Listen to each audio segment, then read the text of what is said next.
What's going on, everybody? Welcome back to the Next Gen podcast. Today we're sitting here with Andre, myself. Zach is across the table from me, and we also have Chris and Abigail, our two youth interns for this semester.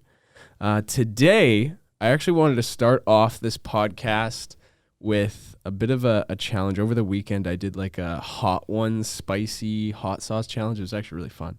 A bit painful, but I wanted you guys to kind of go through that with me today. So we got Da Bomb hot sauce. If you guys have watched Hot Ones, you know exactly what this is. It's like the third last one, but in my personal opinion, because I've tried all of them, this is the worst. It's like the taste, the burning, everything about this one is just so much worse than any other one. So I wanted you guys to have to go through that today. Zach's gonna sit out. He has his iced coffee, and we may or may not have already done this, and it did hurt. So okay, here we go. We may or may not have done this when the cameras were not recording, and we thought that they were. We may or may not have recorded 40 minutes of a podcast and completely lost everything. Maybe I'll take my glasses off ahead of time now. Dude, relax. Yeah, buddy. chill out. Sorry. You can have the one that... Yeah, you're gonna have that. That's good. That's one. good. That's good. Oh my gosh, that he puts 3 more massive drops on it. Like holy. Okay, fine. I'll take I want that one. Yeah, no. Okay, everybody grab one. Doesn't Abby, matter. take the smallest one. 3, 2, 1, go. Down, right? I feel like I should be a part of this, but Round 2, baby. Here we go. That's I hot. regret my life decisions. Oh. okay, you guys got this. Woo! We're cheering you on. Oh, Whoa.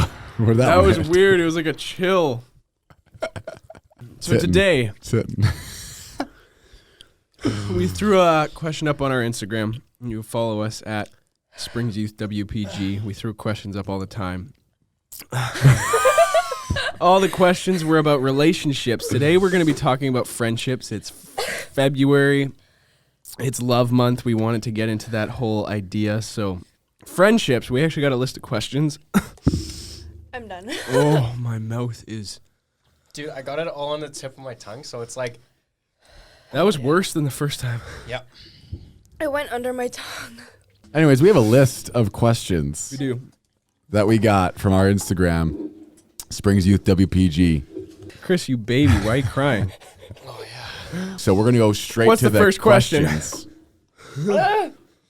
Which Snotty Nose over here, Abby. Oh, gross. Okay. Dude, don't make me laugh. It hurts more. How to handle this Wow. disagreement in relationships. What do you think, Andre? You know. How's that iced coffee, buddy? Yeah, how's the iced coffee good. tasting, man? Yeah, it's nice. I already did it once. I'm not doing it again. That was so much more than the first time. Now you know how I felt the first time we did it. The thing is we can... Oh, no, we didn't. Never mind. That was nothing. All the footage is gone. Yeah, I was going to say, we can go back to us crying the first time around. But okay, so what's We'll the... cut when we're... No. What's the question? Read the question again, Abby. The question is, how do you... I'll start it off because I'm The chilling. question is how do you deal with Disagreements in disagreements friendships. within friendships? Yeah. Right. Okay. So disagreements within friendships. To me, I think the first thing is it's depending on what the disagreement is about, because there's going to be some things that are more important than others. There's going to be some topics that can end the relationship, but it all comes down to how well that relationship has been built and what that relationship means to the both of you. Yeah. In order to get through whatever that disagreement may be. So I think the biggest thing is with friendships too. If you don't have that conversation with people, naturally disagreements are always going to happen in every single relationship and every single friendship because there's 2 different people. And oftentimes your friendships are, you're vulnerable with your friend. And the more vulnerable you are with someone, the more likely you are going to have those disagreements come up. Now, how you handle them is different. If the disagreements are just huge all the time and you don't even have a friendship because it's always a disagreement and always an argument, then obviously that friendship is naturally probably gonna separate. But at the same time, you can have that conversation with the person and say, hey, like, this is not really working. You guys doing good? No. Luckily, we can go to this side of the camera for the majority of the beginning of this. I'm feeling better, actually. But let's go to the next question. I'm We can talk okay about this for a now. while. Still can't see properly. How do I know if I'm being used? We're on the second question, right? Yes, second question. Okay. Second like- question of the day. I didn't even know where we were. So used makes me think in a transactional way. Like how one person's benefiting or one person only goes to their person when they need something. Yep. It is obvious when you're being used sometimes, just because if they are, like, we kind of discussed this ahead of time, but if we are like consistently talking to someone and the only time they start a conversation with you is when they want something, then obviously you're being used, and that, like, yeah. Yeah. Other than that, like, I wouldn't know, just because sometimes people can hide it pretty well. But Yeah. If the relationship ain't both ways, if one person only contacts the other person sometimes because they need something, if there's no effort on the other person's part just to get to know you and have conversation and see how you're doing, if the conversation is always one-sided, like the other person never asks about you and they all they ever do is talk about themselves, those are a few key things to me that say that you could be just getting used or the other person's a little bit self-centered. Go with your gut too. If you feel a certain way and you're not selfish or self-centered yourself, right? Like thinking that a relationship isn't all about getting, you know what I mean? Like that's what, and that's what everyone always thinks. It's all about getting. It's all about getting. It's like, give everything you can give to your relationships, and either the other person will come and meet you where you're giving and give back, or they won't. And that's going to be a very huge deciding factor whether you want that person to be in a relationship That's with you. really good. Yep. Yeah. what do you do when your friend is dating someone and you don't think they're a good match for them? Easy. Tell them to break up with them. Yep. Call them out. You just say, hey, we got to chat. This person that you're dating, they're not the one. Done. Cut them. Cut them out. You better break up with them or we're done. Yeah. There, feel like- ultimatum. I feel like I definitely would say, like, obviously suggest, or not suggest, but, like, voice your concerns to your friend, but there's only, you can only say so much, because if they are so, like, in love with the person or whatever, they're not going to be paying attention to the red flags that are there. Yeah, I think it's important to share what you feel once. That's it. And then you'll know in that conversation when you're bringing it up with them and having a one-on-one with them whether they accept your criticism or your view. But like you said, like if the second you're into someone in a relationship, like a girlfriend or boyfriend, oftentimes you care about that person really quickly, far more than any of your friends, because you're a little bit blinded. Yep. And so keep in mind that could ruin your friendship with that person if you call out who they like as well. Just accept them. It's good. Tell them your ideas and what you think, and then time will tell if you're right or wrong. Leave it at that. Yeah. Question 4, should I have a secular friend? Or should I have secular friends? No, Oh, well. of course not. No. Just kidding. Let me think about that. Do you have secular friends? on That's a tough question. I take resumes when I have friends. So yeah. usually it's prerequisite for me is that like I'm like Christianity, like checkbox or not. Top and if on it's the not, list. I'm like, oof, throw it out. Yeah, no, I'm just joking. Um, I'll preface it with this. My grandpa used to say, if you're on an iceberg and you're getting cold, jump off. If you're on an iceberg and it's melting, stay on. The point is if you're getting cold, you're being influenced by the iceberg. But if the iceberg's melting, it's almost like your body heat and what you are is melting the iceberg, meaning what you're giving off is powerful. So you're staying who you are while influencing the iceberg, which could be your group of friends or one person. And if you're getting cold, that means your friends are more so influencing you, right? Are you being brought up to the person you're hanging out to or hanging out with? Are you bringing them up to you, or are you being brought down to them? On both of those spectrums, I enjoy hanging out with a person. You know what I mean? Like we have a friendship. Yep. It's not like always just self-help, but when it comes down to it, there's definitely friend groups or people that I hang out with where it's like it's much more of me listening than me speaking. And then there's a lot of friend groups I hang out with where it's much more of me speaking than listening, because they're in a different spot and they want to talk to you because they feel helped by you. How do you drop a toxic friend? you just let go. Bye-bye. Yeah. They're hanging on. Drop them. You know, my dad actually gave me this analogy when I was younger, because I had one of these friends that was like, it wasn't good for me at the time.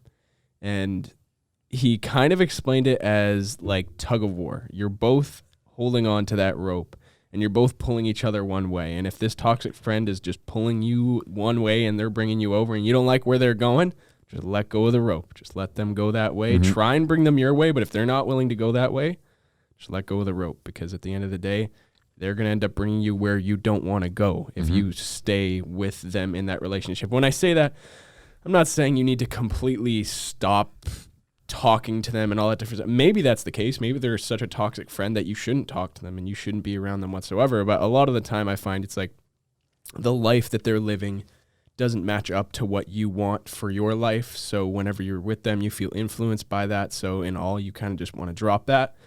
And when that's the case, I think distancing yourself slowly, and maybe you figure out, well, we can still hang out here and this is fine, but I just don't want to go with them to parties and stuff like that, because I feel like that's an area where I'm stepping over the boundaries that I've set for myself. So when you find so much of your identity in that person, it's way harder to let go. That was the position I was in. Like, this was one of my best friends for so long, and it was like I found so much of my identity in just being their friend because we hung out all the time.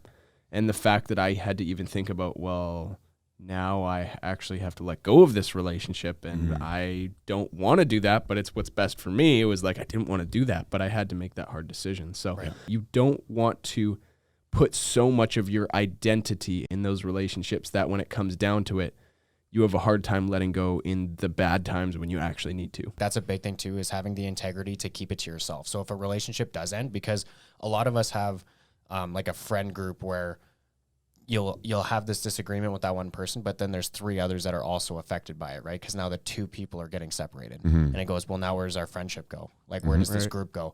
So I think having the integrity to keep that stuff to yourself, obviously you can explain your side of the story, but not going out and attacking that individual or saying stuff about them that makes them look in the wrong. Obviously there's 2 sides of the story, and making sure that one view isn't making it look like the other person is just like this evil. It's like, no, obviously it takes 2 people to tango. There was something that both of you didn't like, and that's why it separated. Leave it at that.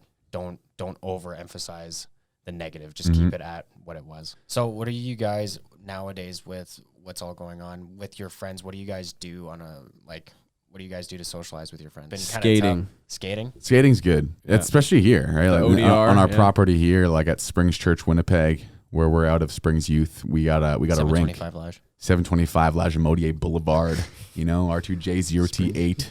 Open till 10:30. This guy's got it memorized. Yeah, open till 10:30. Lights go off. Or however long you want, you'll just be skating in the dark. In the dark, then security will come and kick you off the property. Do you know where I went recently? It was actually the Forks. Yeah? Yeah, on the river. It's actually really nice. It is nice to go to the Forks, too, if you want like a more of a path skate and stuff. But if you're wanting to play like hockey and stuff, hit this up. I was there the other day. I came here on, what day was that? It might have been Sunday night. And a few people joined me here, and I got here, and there's a bunch of snow, and I was like, "Oh, yikes!" So I was like, I was there with Ben, and I'm like, "Do you want me to just go grab the Zamboni?" Like, I don't do it very often, but I know enough so I can get by. And so I'm like, I won't even fill it up. I'll just go. I'll drive on, and I'll just suck the snow up and then dump it. And as I was sucking the snow up, I realized that it also kind of like smeared the snow on the ice, so it kind of. It wasn't bad. It was just like, it doesn't actually really scrape the ice well. So then I finished doing the one like kind of plow with Zamboni, and then I'm like, you know what, I'm just gonna fill it with water and just Zamboni it. So I'm like, either I skate for 2.5 hours on subpar ice, or I skate for like an hour and a half or 2 hours on like good ice. Awesome so ice, I ended up just flooding it, and we had a good time. But skating's definitely been a highlight this winter for sure, especially with and we built the rink. I hope you guys know that. We helped build. You didn't build the rink. Dude, during the summer when I worked on maintenance, I literally helped build the walls of that rink. Yeah. We all had a place in it. Yeah, we did. We all had. It was a team effort. Except Abby. Did you help Abby? Abby didn't even know. No. She gets offended and then tells us, no, I didn't help. I watered the plants over the summer. That's good. What about you? What do you do? Watch movies and play video games. Yeah. I didn't say play video games, but that's a good one. Fortnite, baby. Yeah. I actually played Fortnite yesterday. Really? I didn't get a dub though. You have to reinstall? I got second 3 times in a row. Did you reinstall the game? No, I've had it for a while. What was it like getting back into it? The first while, it puts you against bots now. If you reinstall it, your first 10 games is against bots, and you win your first 10 games. And then after that, it puts you in real games, and you just get stomped by By that all these 12-year-old 11-year-olds kid that are playing Fortnite. So what you're saying is play every 3 months for 10 games and then stop playing for Feel that good 3 about months. yourself Yeah. and then stop playing. Get your 10 wins, move on. Yeah. I Yeah. play split screen with my girlfriend Allie, and she enjoys playing that, so we do that quite often just because it's Fortnite's fun to play with friends, honestly. I think it's making a comeback. Dude, me 'cause and you gotta play. Warzone sucks. Yeah, we should. It's a good Me and time. Alicia played. Alicia, my girlfriend. We played yesterday. She's no good. No, no. Well, I do most of the work. But, we played yesterday and we got 2 dubs in a row. Nice. Yeah, It was probably against bots. Yeah. No, it was the 11th and 12th game, okay, buddy? I used to be decent, but like no. Like now I think about it, I'm like the amount of work I have to put in to get to the point where I can like handle these 11-year-olds would be a tough. It's a tough go. lot of work, You shoot man. them once and then before you know it, there's a tower that goes to the build limit. Video games is a good way to do that though. Like I think that there's a fine line where you can have some good friendships over that too. I think some friendships I've had online too, someone I never even met. Yes. And it's like we have great conversations and I'm just like disclaimer for those listening. I'm not saying befriend everyone online and not know who they are, but there's some that could friendships. get dangerous. It could, but there's some friendships where you just know the person's just chill. Yeah. And you're just having a good time. You both whatever. Like it's a good time. It's been very interesting, especially with me and my faith with Christ now, being able to actually talk to people online about it. And like you start building this relationship and then you're just doing it just because it's fun, right? You have a good time, you laugh, and then it would be like I was friends with these 3 guys from the States. I haven't talked to them in a while. I should probably contact them. But we would play like Fortnite and Minecraft and all these other games and Ark. And I had known them for like almost like 2 or 3 years. And then eventually my faith had got brought up somehow. I forget exactly what it was. And then I got to like share Christ with them in that way. 100%. And it was just super interesting Yeah, on it's how super that works. cool. I was playing with a couple of guys, a couple guys that I knew, and then a couple of guys that I didn't know, and one of the guys like. Sometimes you meet these like very personal people online where they like genuinely just want to like ask you who you are, what you do, and so they're like, so hey Zach, like, or what do you do? And I'm like, oh, I said I'm a pastor. He's like, no way. I'm like, yeah, I am. And then again through that, it started a pretty decent conversation in which this guy was like, I don't really believe in God, and I am. He said I'm content with where I am with faith. He says. Meaning, like, maybe he treated me as someone that was like just going to try to convert him right off the hop, and I wasn't that. I just have a conversation. I'm like, yeah, it's all good, man. Like, everyone's in their own walk with wherever they are.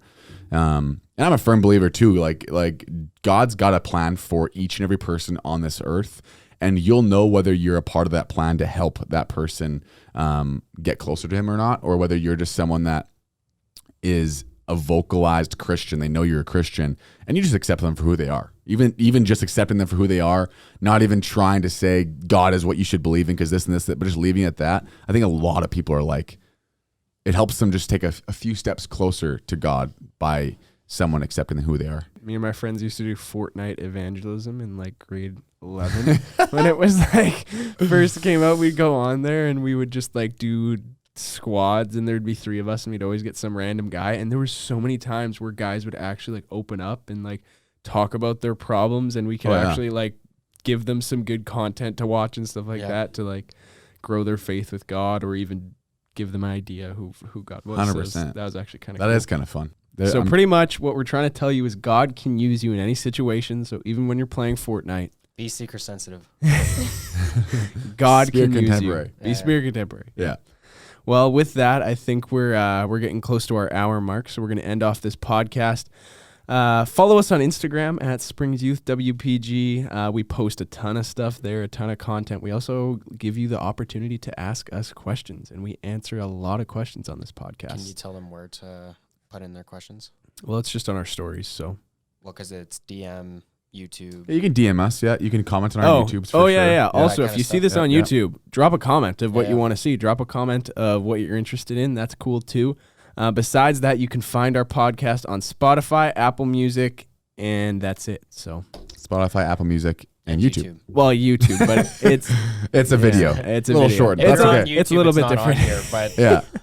We just want to hear from you guys. So keep it up. Yeah. So Follow us. with Ask that- some questions. With that mess of an outro, we will catch you guys next week. We're going to be talking a little bit more about romantic relationships. We'll get to that. See you guys later.